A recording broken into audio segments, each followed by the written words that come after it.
Hi everyone, I'm Chang from National Taiwan University.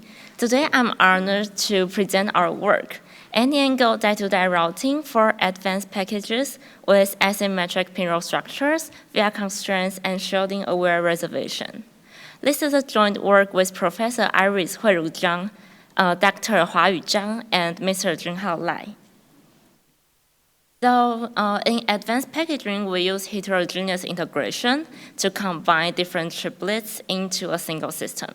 And these triplets relies on RDLs to interconnect. Popular packages such as Info and CoWAS-L, they both require sophisticated multi-layer RDL routing and via placement to manage the die-to-die communications. RDL routing is generally divided into two main categories, die-to-die and die-to-substrate routing. And as shown in the figures, die-to-die routing is more crowded, and it also requires specialized structures, such as staggered vias and teardrops, to meet reliability requirements. And these physical needs make die-to-die design rules much more challenging to satisfy. So there are several challenges in die-to-die routing. First of all, the die-to-die connections are very dense. And secondly, the via size is large. And when we add staggered vias and teardrops, they consume even more routing resources. So these two factors lead to a result that the die-to-die routing problem has very tight routing budget. So any-angle routing is needed to expand the solution space and fully utilize the available routing resource. But this any-angle routing makes the routing problem even more complex. In addition, heterogeneous integration also leads to asymmetric pinroll structure. So we may have like different pin orders and row counts. Lastly, we must reserve full shielding spacing to ensure signal integrity across the package.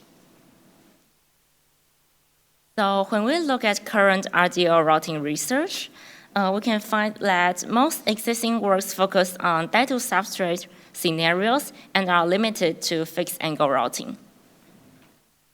Furthermore, all existing RDL routing works use sequential A-star routes that often fail to find a feasible solution in the dense die-to-die scenario. Lastly, previous works often separate via planning from wire routing, so it prevents them from reaching an optimal result. So this motivates us to propose a concurrent framework that co-optimizes both steps together.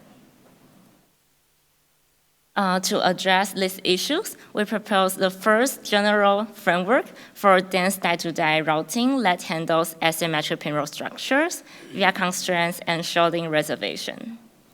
And our framework uses a globally optimized concurrent framework for via and path co-optimization with efficient acceleration techniques. Experimental results show that our method produces high-quality, overflow-free routing results efficiently.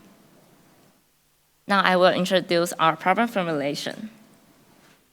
So given a die-to-die design with two pin netlist and pre-placed pins and a set of design rules, our goal is to produce an overflow-free and DRV-free any-angle routing solution. Ultimately, our objective is to minimize routing layer and total wire length. Now I will introduce our algorithm. So our framework uses a layer-by-layer concurrent approach. We first construct a specialized routing graph and then generate diverse candidates and use a global ILP to make a unified decision for the current layer. And then we will go to the detailed routing stage to realize the route. So the first step is routing graph construction. We use a triangle trapezoid hybrid model to monitor capacity more accurately. So we will have two types of pseudo vertices. The green ones are placed on die boundaries and at missing pin locations to maintain the topology. And the blue ones near the center will help guide our crossroad path. And we will have two types of edges. The routing edges are for standard movement, and the cut edges is to monitor the capacity for staggered vias and teardrops. To achieve concurrent optimization, the next three steps will generate the necessary information for our ILP decision maker. So we will prepare routing path candidates, layer urgency info, and via and teardrop candidates. So we combine all this information and allows the ILP to evaluate all possibilities globally instead of making greedy and sequential choices. So the first step is routing path candidate generation. So first we will transform the pin row topology into two sequences to map the die-to-die corridor into a matching problem. So for each pin, the routing path can traverse through either the upper or the lower channel, which creates two distinct stakes in our sequence. And this allows us to handle the asymmetric pin row structure efficiently. So now we have two sequences, one for each die. And we will apply a dynamic programming process on these two sequences to calculate the best set of routing path candidates. And this is kind of similar to solving the longest common subsequence problem. So as shown in the table, we could either do a horizontal or vertical move on the dynamic on the DP table to reject one of the current pin. Or we can accept the current pin and to find the current match, like the orange line here. So actually on the DP table, each entry is decided by the three adjacent blocks. And our scoring function prioritizes paths that steer near the center of the corridor and rewards nets that were previously rejected. Okay, so about the routing path generation, we also propose two techniques to reduce the problem size. So first, we can use crossing pair identification by building a row pair graph. So the graph edge weights represent the number of common pins between specific rows. And then we will find the maximum non-crossing edge set and prune early conflicts. So only the orange selected row nodes will be considered in the DP process. And we also can use the net grouping by, we will traverse the pruned row pins and then merge nets with identical relative orders on both dies into supernodes. So it can still reduce the size of the DP table. And yeah, so after we generate desired routing path set, we collect the unchosen nets, like the blue ones, and simulate the dynamic programming process again to estimate their future layer assignment. And this look-ahead information is to tell the ILP whether to propagate it safely using a stagger via based on its remaining stacking budget. Next, we generate candidates for vias and teardrops. So for stagger vias, we will create multiple rotated candidates to find the orientations that maximize the remaining bottleneck capacity. And similarly, for teardrops, we will generate a single merge shape representing the union of all feasible angles. So this step ensures the space we reserve can accommodate any wire angle eventually selected by the ILP. So now we can combine all candidates into a unified binary ILP formulation. Every pass, via, and teardrop will be represented as a simple binary variable, either to accept or reject. So this formulation is very efficient for the IOP solving process. We will enforce connectivity and capacity constraints to ensure that no design rule is violated, along with our routing graph. And the objective function is designed to maximize completed routes while preferring stacked vias over staggered vias, because staggered vias will consume more routing resources. And finally, we can realize the routing path through 2 iterations of path pushing.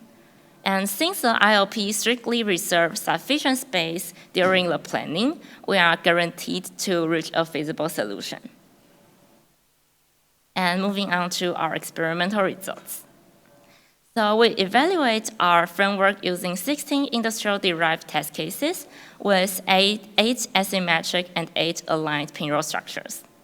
And we compare our performance against 2 state-of-the-art works: AAR, the first general any-angle RDL router, and SR, which is the first dedicated die-to-die router. And note that for SR, we only tested aligned cases due to its role-based algorithmic limitations. And this table shows our benchmark statistics. Note that the pin-to-pin Euclidean distance is a very loose lower bound for wire length. Okay, and first we compare the routability and runtime. In asymmetric cases, we found that sequential routing is not suitable for dense die-to-die problems, because even after 100 iterations, AAR achieved only 50% routability and required significant runtime. And we observe similar trends for AAR in symmetric cases.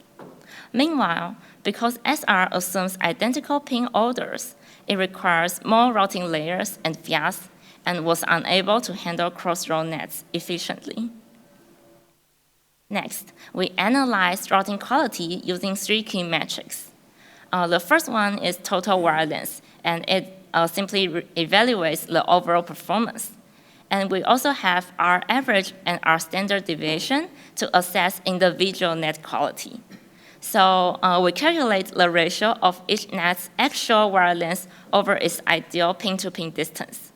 And a large R average indicates significant detours, and our standard deviation shows whether the routing quality is stable across all nets. And our method consistently outperforms AAR in all 3 metrics, providing shorter and more direct paths.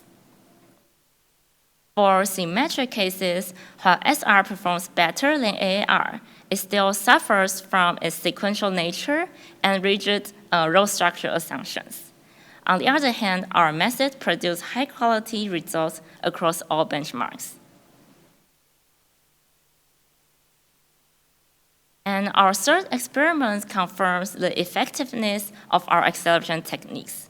By using crossing pair identification and net grouping, we achieve a 4x speedup in routing path generation.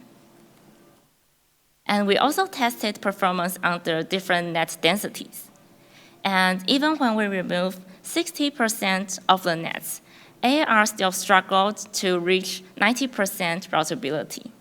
So as shown in the layout, our results are significantly cleaner and more direct than the detoured path in AAR. Our empirical runtime analysis shows that our algorithm scale at an order of 1.06 relative to the number of nets, demonstrating the efficiency and scalability of our method. Finally, we successfully reserved space for shielding nets through design rule remapping. And this allows us to maintain signal integrity using the exactly same optimization procedure. Now let's wrap up with the conclusion. So we propose a general die-to-die routing framework that optimizes any-angle routing and via placement through an efficient IOP formulation. And to enhance scalability, we introduce crossing pair identification and net grouping. Our experiments demonstrate 100% routability, with near optimal wire length and very efficient empirical time complexity. And this concludes my presentation. Thanks very much for your listening.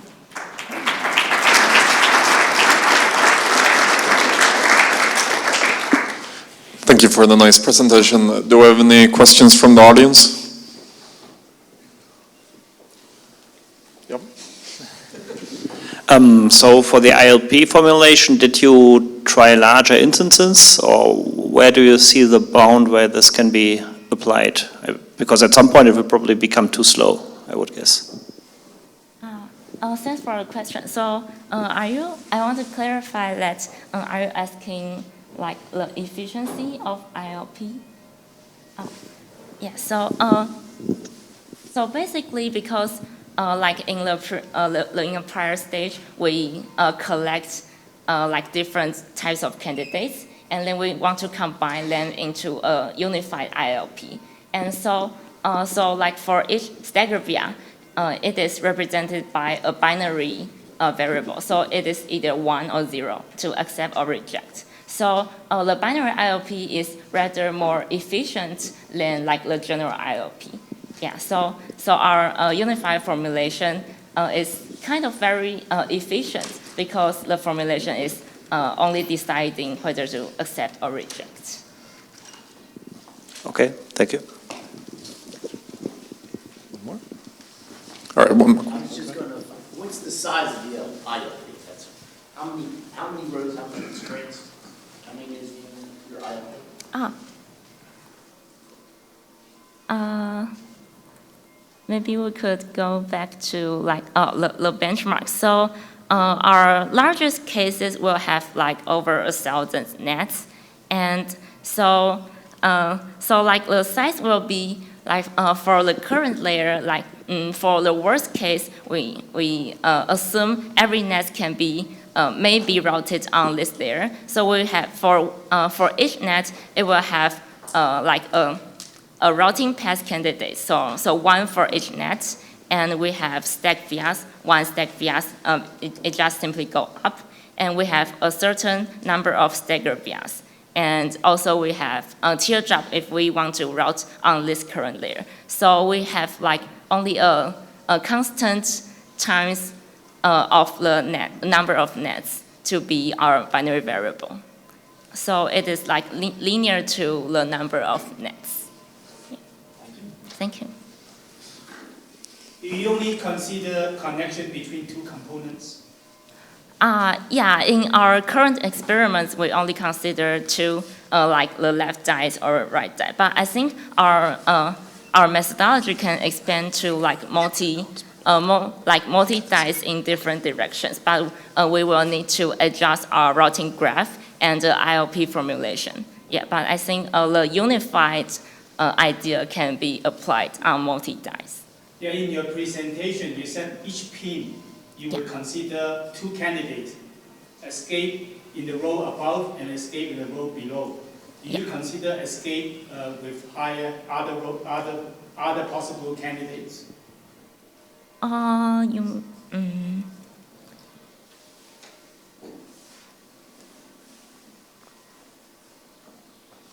So you mean like, yeah. So currently we consider either go up or go down, and I'm not sure what do you mean like other Sometimes you might possibilities. need to escape in a higher row. I mean, what if it's very congested? You need to do. Sometimes you actually need to detour, pick a more scenic route in order to escape. So. Oh, I see. So like in our current framework, like the pin 7 won't go like between the pin 4 and pin 5 and go to higher rows because currently the pins is already very congested and cannot go through like inside the dice. Yeah. So currently our method is to like go to like the central area and do the planning. Yeah. So what is the capacity between in each row? 2 wires, 1 wire, 2 wires, 3 wires. What is the capacity? It depends on the test cases, and in our experiments, we can have. It depends on different test cases, but In the benchmark, the largest test case with over 1,000 nets, it will have like, maybe we can go like four wires between the rows for the maximum capacity.